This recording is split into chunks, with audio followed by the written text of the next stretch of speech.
Have you ever had a moment when you didn't believe in yourself, but your partner did? Giving and receiving support from your partner is a key ingredient for a healthy relationship. Well, on today's case, Ms. Rose says that for the last 10 years, she's been Mr. Huffman's backbone, but he's never once reciprocated. She says she's fed up with his narcissistic behavior, and if he doesn't prove to her how much she means to him, he'll be walking out of my courtroom all by himself. Let's hear their case. Court is now in session. The Honorable Judge Starr presiding.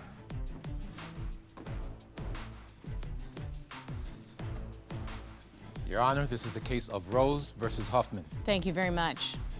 Ms. Rose, Mr. Huffman. Ms. Rose, you are here in court today because you have come to the conclusion that Mr. Huffman is nothing but a liar and a habitual cheater. You've had it with his infidelities and broken promises, and you're ready to call it quits today. Yes, Your Honor. And Mr. Huffman, you say you're here today because your love for Ms. Rose is still strong and you don't want to lose her. You admit that you have not been faithful at all times, and even though you know your relationship is literally hanging by a thread, you will do anything to try and save it. Yes, Your Honor. Okay, so we are here to try to see if there's anything salvageable in this 10-year relationship. You all have been together for 10 years. You don't have children together, but you both have children from previous relationships. Currently, you're still a couple, but living separately, and something tells me a whole lot of stuff has happened. Why don't you start, Ms. Rose? I met Theo 10 years ago, Your Honor. He's a liar, he's a narcissist, he's a cheater, he's a conspiracy theorist, and he's mentally, physically, I'm drained by him, and I'm tired. It's like enough is enough is enough. Yes, Your Honor. Mr. Huffman, you heard what Ms. Rose said. Y'all been together a long time. I'm sure this is not the first time you've heard this. How did we get here, sir? Bad behavior. You know, I own up to my stuff. I've been classified as a narcissist. I own up to it. You know, some of the things that I've done in the past, that's not me anymore. I went to therapy, talked to somebody, got some of that stuff that I was going through and kind of figure out where I needed to go. And since then, I've just been trying to operate the way that I need to operate. I mean, I ain't perfect, but, you know, we got here. So you're saying that you admit to, over the years, having caused pain. Man, I was horrible. I'm not gonna lie. I'm not gonna sit here and act like I was some saint. I was a liar, cheater, deceiver, heartbreaker, all that. And you say that you've changed. Yes, ma'am. Let me find out if you're telling the Yes, truth. ma'am. I'm gonna talk to Ms. Rose because she's the one who lived through it. Talk to me a little bit about how you met and what got us to this point, Ms. Rose. I met Theo 10 years ago through a mutual friend. She liked him, she introduced us. I had a seafood boil, and somehow he got my number. He started texting me, hey, how you doing? How did you make this? How did you make that? And I addressed it to her. She felt some type of way. I told her that I would stop talking to him. But eventually, as time went on, you know, I continued to talk to him. And I know I was wrong for that, Your Honor. But were they dating? No, But she was interested in him. She was interested. And he was more interested in you. Yes. Okay, but you did, as a woman, tell her that he was trying to check with you. I did. And as time went on, I continued to talk to him. I was pregnant, actually, Your Honor. And with someone else's baby? Yes. I was pregnant. He didn't care about it. I had the baby. He held the baby. But we were just still friends then. Yeah, I didn't know at first. Yeah. I had no clue. That I was pregnant. When I first met him, he didn't have any idea that I was pregnant because I was barely showing. But as time went on... I didn't mind either, you know. Why didn't you mind? Your Honor, I had a thing where I used to do with women who were pregnant, you know, if a woman didn't have, you know, baby daddy's bad these days, I would assist in helping them have their baby sexually. And that, I was comfortable with that. What are you, a low-rent doula or something like that? Yeah, I mean, if that's what you want, hey, that's a good way to put it. I'm gonna use that, Your Honor, thank you. That's a good way to put it. That's what I was. And, you know, I didn't mind. So, this is an example of narcissism, and I would say that actually does check that. That would check that box. But that can't be the only example. What else do you have? Well, Your Honor, my food truck. Oh, you had a food truck? Yes. I love food trucks. I've been having my business since 2015, Your Honor. Good for you. Yeah, thank you. Thank you. It's very successful. Good for you. Master P actually rated my sauce. I do have a sauce that is nationwide. Good for you. Good for you. I love an entrepreneur. Go ahead. But in 2000 and last year, Okay. June 16th of last year, my food truck burnt down. Oh, I'm sad to hear that. That's okay. I'm getting it together. Good for you. But, Your Honor, Theo went around telling people that I burned my own food truck up, Your Honor. Not exactly. That food truck meant a lot to me. It had sentimental values inside of there that I cannot replace. He went around telling people that I set my food truck on fire and just started bad-mouthing me to people. It wasn't necessarily I was bad-mouthing her. I was talking to other people about the situation. Yeah, I mean, I was a little envious. I'm not gonna lie. That she had a successful business? I wanted it to be our business initially, but it didn't work out that way. So you do know you could have put her in a trick bag. Absolutely. Because I if the insurance, I'm assuming you had some insurance. Of course I did, yeah. Yeah, because she's a real business person, not a fake one, not a low-rent doula. And if there were witnesses who would say, well, there's rumors going around that Miss Rose burned down her own food truck. So then you've got the insurance people. I wasn't thinking about that. But that's one of the things. Myself. So you see why I say, let me go to my checklist on narcissism. That's it. Yeah. You weren't thinking about anybody else. Yes, ma'am. He humiliated me. I have cameras inside my food truck. And I looked at my camera system and I was like, oh my God, the truck is burning. So I raced up there. But he just going around speaking It wasn't like I was just telling the whole world. I was just telling mutual friends. He was telling females that he was trying to get with. That's what he was telling, Your Honor. Oh, I don't want to hear no more about this. And you don't put your woman in a situation where she can have people from the community think bad about her. That's just not a good thing to do. Especially when she's a businesswoman trying to kick off her business, and you don't want to do it if you're jealous and you want to do something with her. Because honestly, I'm not even dealing with whether or not I want to be in a relationship with you. I certainly don't want to be in business with you if I can't trust that you'd be a good business partner. He went through a hardship. I paid his bills. He told me which bills he needed paid. I go pay him. I'm happy to pay his bills. So I called him, and he was like, what do you want? Well, you didn't have to call me for that. Obviously, I was busy. She could have texted me that. Thank you. Now, you don't expect him to fall down on his knees and be thank you, thank you, thank you. But you do expect him to show respect.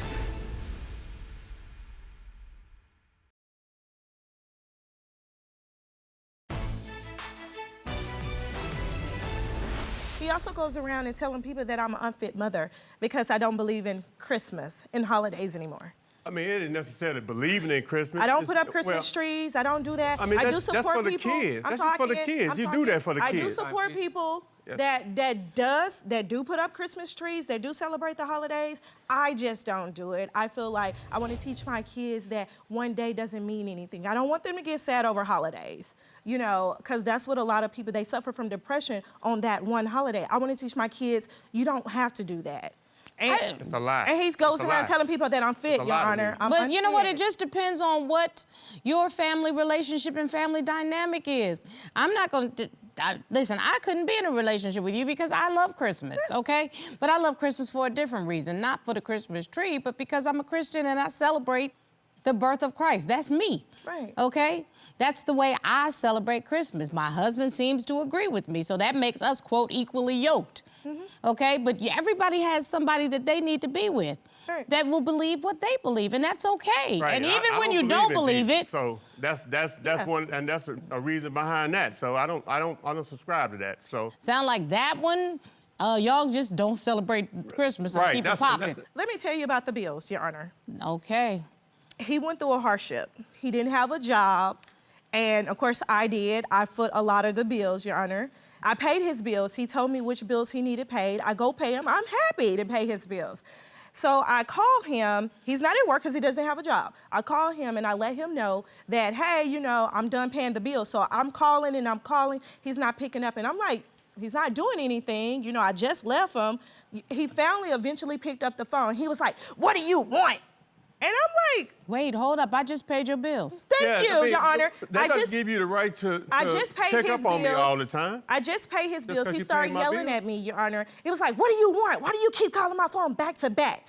I'm like, excuse you? I'm just calling to let you know that I just paid the bills that you told me that needed to be paid. Well, you didn't have to call me for that. Obviously, I was busy. She could have texted me that. Thank you. You didn't have to call me for that. You could have just texted that to me. That hurt, Your Honor. Mr. Huffman, I want you to just think for a second. I want you to put yourself in the position that you have a brother who you love, and sometimes y'all have to have each other's back because that's your brother. One particular day, your brother comes to you and says to you, man, I got in some trouble and I need some help. And you go, dang, dude, you always get in some trouble. But he looks at you with the brother eyes and you go, I'm your boy, so I got your back. And you hook him up and you take care of whatever it is he needed. Yes, sure. And you turn around and literally within hours, your brother throws into your face something that's negative or mean-spirited or comes across like he's ungrateful. Now, you don't expect him to fall down on his knees and be thank you, thank you, thank you. But you do expect him to show respect, okay? Just a little bit of respect that says, I appreciate you having my back because you didn't have to. He had a car wreck. So yeah, Your Honor, while he's dosed up and stuff, I took the phone and I took it home. And I read the text messages, and one girl was like, I hope you take care of the baby that's on the way. You lucky. Yeah, she talking about suffocating me. You really lucky she didn't take these 2 fingers and put them on your nostrils and suffocating, close but I them was down gonna hit so him, that Your you could Honor. not breathe anymore. Don't give her no ideas, please.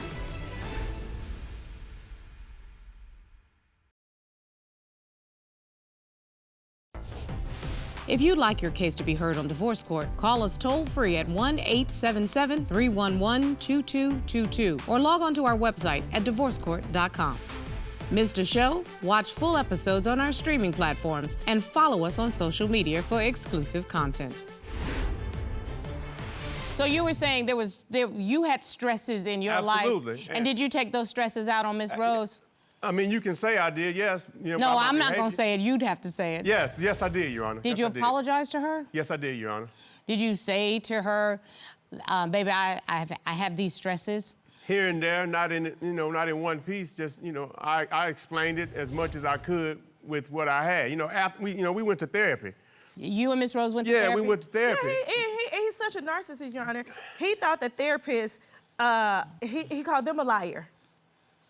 He thought he knew more than the therapist did, Your Honor. Everything that she said, she agreed with. And some of the stuff, I get, but, we're going to therapy, and I think that, she's supposed to be a mediator and to break things down, and she wasn't. Everything she was saying, she was just like, yes, yes, and attacking me. I'm just like, no. But wait a minute, was she holding you accountable, or was she attacking you? I felt like she was attacking me. Well, you know what? Normally, in therapy, it depends on what kind of therapy you seek. Are you seeking Freudian therapy where they want you to go back into the past, or are we talking behaviorists where they call you on behaviors? Right. And see, the difference is when somebody calls you on your behavior, it might not be comfortable. No, it wasn't comfortable at all. It makes you uncomfortable, but what it does is it opens your eyes to those behaviors, and then it makes you responsible for those behaviors. You know what I'm saying? See, because we always can pretend we didn't know. Oh, I didn't know it made you feel that way. Or I didn't know it came across that way. But once somebody, a third party, opens your eyes to it and you acknowledge, dang, I did do that, then you have no excuse other than I'm just gonna keep doing it, which, by the way, some people do, you know that. Some people just continue to do bad behaviors. But you'll never be able to say you didn't know. And I think that usually is what you're feeling when you feel attacked, that somebody called you on their behavior and you didn't feel like you had a way to get out of it because you got to defend yourself, just like you said to me. I just thought it was a combination of her on her side and then the way that she comes at me. It's not smooth. It's always attack. I feel attacked no matter what, even in my calmest moment. Even when I'm not doing anything wrong, per se, I feel like she's attacking me, and nobody got Your Honor, I'm going to give you a reason why. Okay. He does a lot of things wrong. I had just had surgery in September of 2017. And, Your Honor, like maybe 4 days later, he had a car wreck. Oh, no. And I'm still 4 days in of my surgery, but I go and I support him inside the hospital. Oh, it was a bad car wreck. It was a bad car wreck, yeah. Okay. And I go in there and I support him. I'm there. I'm still hurting, Your Honor. Well, in the midst of them giving him medicine, I saw a phone ring. I saw his phone ring, and it was text messages. So, yeah, Your Honor, while he's dosed up and stuff, I took the phone and I took it home. And I read the text messages. 3 or 4 women inboxed him. And one girl was like, yeah, I hope you're doing good. The next one was like, I see that you want Sandra and her kids, but I hope you take care of the baby that's on the way. This man didn't beg me back, Your Honor, this year. So I give her a call. You on speak to IG. the lady herself? I spoke to about 3. Different women? 3 different women, and they all been messing around with him.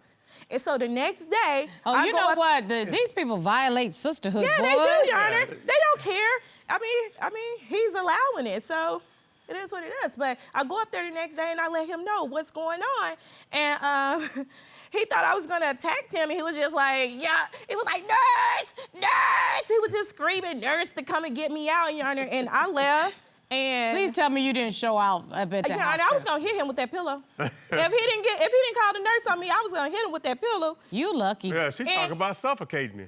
You really lucky she didn't take these 2 fingers and put them on your nostrils and smother him, close but I them was down gonna hit so him, that Your you could Honor. not breathe anymore. I was gonna smother him. You know, I watch forensic files that can do that. You can put these 2 fingers right on your nostrils and stop your breathing.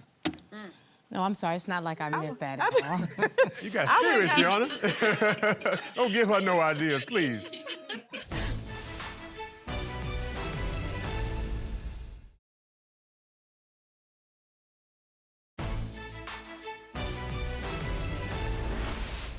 Your Honor, he lied about the baby, and then I had documents. I just didn't want to tell her about the baby. So yeah, I did lie. That's called a lie. Yeah, I admit to Okay. it. I did lie. He doesn't have just 1 baby on me. He has 2.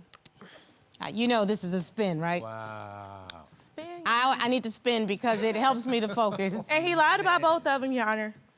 He lied about both of them. So now there are 2 children in the midst of your relationship. Yes, Your Honor. And he lied. He looked me dead in my face and my eyes and told me, those are not my baby. Mr. Huffman, you said when we first started that you wanted to save your relationship, but you Absolutely. did say to me that you had made mistakes.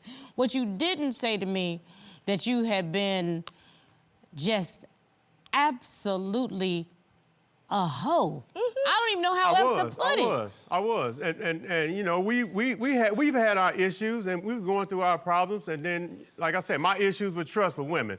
And you know, You don't have a right to have an issue with trust for women. They have a right to have an issue with trust for you. There is nothing trustworthy about you, bruh. No, it's not, Your Honor. I've been with this guy 10 years, Your Honor, and all he do is make me look like the bad person. He just sit up there and talk about me behind my back, Your Honor. And I'm just fed up, thank you. I'm just fed up with him. Another turn of the event, when she got vaccinated. I don't believe in vaccinated. When she got vaccinated, I couldn't You mean have sex with her. COVID vaccine? Yeah, the jab. You don't, No, you don't believe deal with in the jab. vaccine? Believe? No, absolutely don't believe in the jab. Yeah, I want to be very clear. Yes, Your Honor. You had a COVID test before you came Yes, here. Your Honor. Because you know you can't be in the room with me. Yes, if you Your Honor. don't I have a had COVID 2 test. of them, and you know how he steamed his face and everything, Your After Honor. I got done, I did a whole detox. I did a detox the night before. Since I got jabbed, Your Honor, he doesn't even have sex with me. No, I won't. Because I won't drink some potion or whatever you want to call it. He wants me to drink something. No, it's not a potion. Focus, people, focus, because this is sounding silly. And what I'm not going to let you do is put some silly conspiracy theories that might actually jeopardize people's lives. Next time on Divorce Court. Conspiracy theory, narcissism. How could a person always around me still cheat? Yes, I'm a narcissist. You know, and I came on the set and I said, you know what? I'm gonna do what I need to do. Give me another opportunity, please. I know I done made a mistake. Mr. Huffman, do you know Mr. Carlos Miller? Yeah, that's a good friend of mine. I can't explain in enough time how close we are. Miss Rose, why did you bring Mr. Miller? I've been seeing Carlos. Bomba. Mr. Miller, have you been dating Miss Rose? Is this a trick question? I want to continue my life Oh, you with like my Carlos. brother, man? And, Your Honor, I got something else. Wow. You serious right now? Yep. You know, Mr. Huffman, sometimes you don't get to just say sorry.